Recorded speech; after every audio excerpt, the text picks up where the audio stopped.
వెంకటనారాయణ గారు, India Today former editor. Sir, Venkatanarayana గారు నమస్తే అండి. నమస్తే.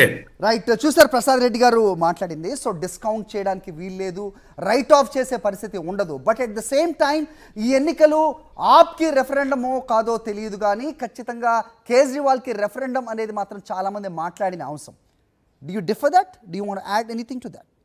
No, I think it is definitely a referendum on 10 years of Kejriwal's rule, but the fact remains that the AAP has scored 44.5% of the vote right now. అంటే 10% ఓట్లు వాళ్ళ నుంచి బీజేపీకి వెళ్ళిపోయాయి. అయినా కూడా ఇంకా 30 దాదాపు సీట్లలో మనం చూడాలా, 1-2 గంటల లోపల పరిస్థితి ఏంటో తెలుస్తుంది. ఒకప్పుడు బీజేపీ 50 వరకు మెజారిటీ ఉండే, కానీ 2% దాదాపు ఓటు లెక్కలు అయ్యాయి. So we have to wait for the whole result to come, but this is not a complete wipe out of AAP, that is absolutely for sure. Congress తర్వాత ఆప్ కలిసి పోటీ చేస్తే ఏమవుతుండేనో మనం చెప్పలేము. కాంగ్రెస్కు 6% ఓట్లు మాత్రమే ఇప్పుడు దొరికాయి. 6ను ఆపి 44.5% అంటే 51% ఆ ప్రాంతంలో ఉంటుండే. అయితే దాని వలన ఏమి డిఫరెన్స్, ఎన్ని సీట్లు వీళ్ళు ఆప్ తర్వాత కాంగ్రెస్ కంబైన్ కలుస్తుందో మనకు చెప్పలేదు, చెప్పడం వీలు కాదు. But the fact is this is a dramatic turn off events for the BJP. BJP was completely wiped out of Delhi, the national capital, for the last 10 years. ఈసారి వాళ్ళు 48.3% ఓట్లు పోల్ చేశారు.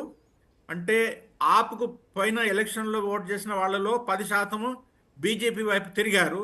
దానివలన బీజేపీ ఇప్పుడు దాదాపు ఒక క్వార్టర్ సెంచరీ తర్వాత ఢిల్లీలో అధికారంలోకి వచ్చే అవకాశాలు కనిపిస్తున్నాయి ప్రస్తుతము.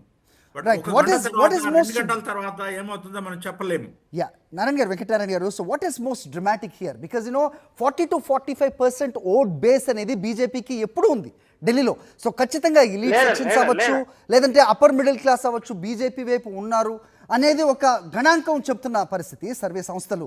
అయితే ఇక్కడ 10% ఏదైతే ఇప్పుడు డ్రిఫ్ట్ అయ్యిందో ఆప్ నుంచి, so this is going to be a crucial అనేది అనొచ్చా? ఎందుకంటే చాలా థియేట్రిక్స్ మనకు కనిపించాయి సో లాస్ట్ ఫ్యూ డేస్ నుంచి.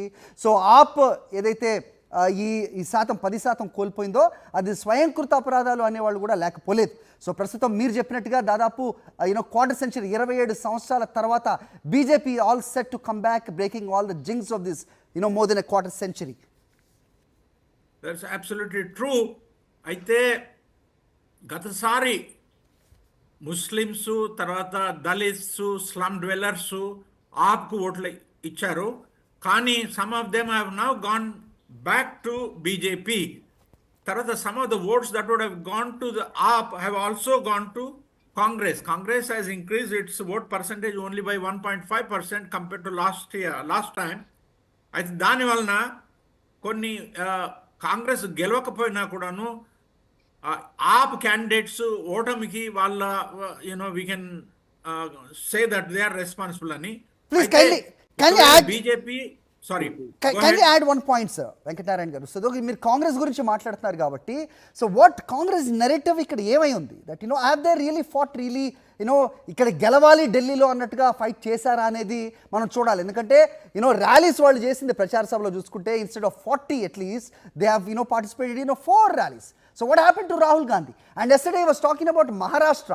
సో ఢిల్లీ ఫలితాలు ఈరోజు పెట్టుకుని ఆయన మహారాష్ట్ర గురించి మాట్లాడడం కూడా మనం చూసాం. ఒకంత వింత కనిపించింది. అలాగే మన ప్రదేశ్ కాంగ్రెస్ కమిటీ ఎవరైతే ఉన్నారో Alka Lamba, she was talking ఏదైతే ఎగ్జిట్ పోల్ ఫలితాలు ఉన్నాయో అదే రకంగా యాక్చువల్ ఫలితాలు కూడా ఉంటాయని మాట్లాడుతున్నారు.